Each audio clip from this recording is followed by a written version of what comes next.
Right Kamareddy జిల్లాలో చిరుతపులి హడలెత్తిస్తోంది. కామారెడ్డి మండలం కన్నాపూర్ తండా శివార్లో ఆవు దూడతో పాటు మేకల మందపైన దాడి చేసింది. పొలం పనులు ముగించుకొని ఆవు దూడను చేను దగ్గర కట్టేశాడు స్థానికంగా ఉండే కాట్రోత్ రమేష్. ఉదయం చూసేసరికి దూడ కనిపించలేదు. పెద్దపులి దాడి చేసినట్టు భావించారు. కానీ అటవీ అధికారులు వచ్చి దాడి చేసింది చిరుతపులిగా తేల్చారు.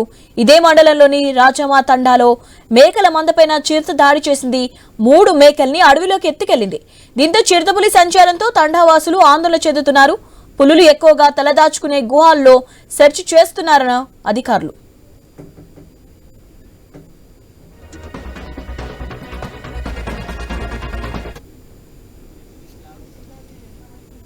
అది 4 నెలల వయసు. 4 నెలలది ఆడ లేదా కూడా మేము ఫారెస్ట్ డిపార్ట్మెంట్ ఒకవేళ అటవీ జంతువు చంపినట్టు రుజువు అయితే మేము ఫారెస్ట్ డిపార్ట్మెంట్ తరఫున నీకు డబ్బులు ఇప్పిస్తాము.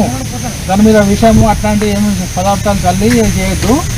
అర్థమైందా? వెళ్తాం సార్, కానీ ఇంకా కాకుండా మీరు చూస్తే బాగుంటది. జీవాలు ఉన్నది ఆడ మేపనికి జాగ్రత్త. అది ఎంత వయసు ఉంది? అది 4 నెలల వయసు. 4 నెలలది ఆడ లేదా కూడా మేము ఫారెస్ట్ డిపార్ట్మెంట్ ఒకవేళ అటవీ జంతువు చంపినట్టు రుజువు అయితే మేము ఫారెస్ట్ డిపార్ట్మెంట్ తరఫున నీకు డబ్బులు ఇప్పిస్తాము. దాని మీద విషయము అట్లాంటి ఏమి పదార్థాలు చల్లి చేయొద్దు. అర్థమైందా? వెళ్తాం సార్, కానీ ఇంకా కాకుండా మీరు చూస్తే బాగుంటది. జీవాలు ఉన్నది ఆడ మేపనికి జాగ్రత్త. అది ఎంత వయసు ఉంది? అది 4 నెలల వయసు. 4 నెలలది ఆడ లేదా కూడా మేము ఫారెస్ట్ డిపార్ట్మెంట్ ఒకవేళ అటవీ జంతువు చంపినట్టు రుజువు అయితే రైట్ కామారెడ్డి జిల్లాలో చిరుతపులి హడలెత్తిస్తోంది.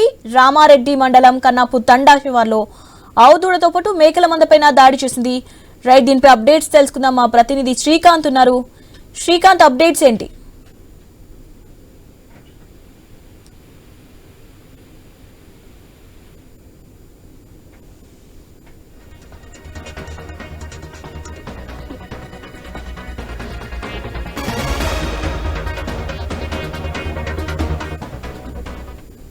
బాగుంటది.